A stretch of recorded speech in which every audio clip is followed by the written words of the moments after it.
Khubor ka Batisi TV. Lawan Rashapi da ka Frank Motors.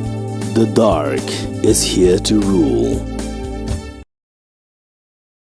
Hadian bu unong yalam balarang ba jong ka UDP uba Bindo Matthew lanong ulami madan dang shen ban aireng ha ka election siya ka yeng dorbar tauan jong ka jila persya ya uba lambor malnyang uba long ukertong balapin yeng da ka UDP na nongkrem constituency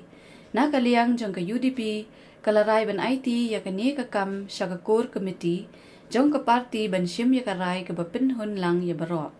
Haga jing yakren batkilat pathay khubor haga arpau tarik uleber arhajar arpulai u General Secretary ke UDP u Dr. Jemino Mautho ula ong baka party ke Burom yu uba Bindo lanong u balalong u dekot balarim ha hapo ke party Tangba haga bayadei bat ke jing yat persya yaki kondon rikam jeng ke party ke UDP ke labin shet haga core committee men Shim yakarai. Pi na kaliang jongi ke party ibu iba Bindo halor tambe nomor belai ba Bindo ilade wein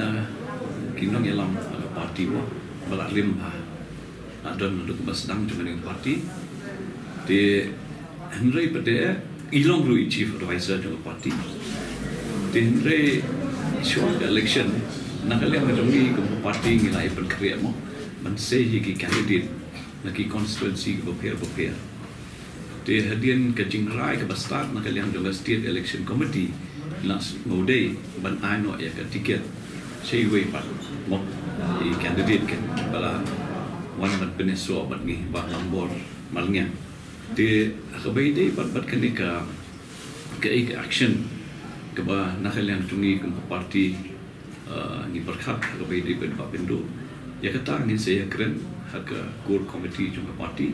bat ngin saya berkat ke ba hatam ya mangile nomor ba nakaliang jongi ke mga ONGP bagi Burom ni nomor ba de senior leader jong parti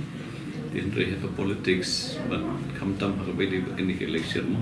kimi kini kita ite nakaliang jongi berkat ke ba hatam ya mangile kata ngin saya berkat nomor bangi haban syom ke core committee jong parti bagi saya berkat ke ba hatam ya mangile nomor ni haban berkat in the best interest of the party ni Burom ni ba Bindo ni Burom ya ba Bindo bangi haban berkat nakaliang jong parti we have to think in the larger interest of the party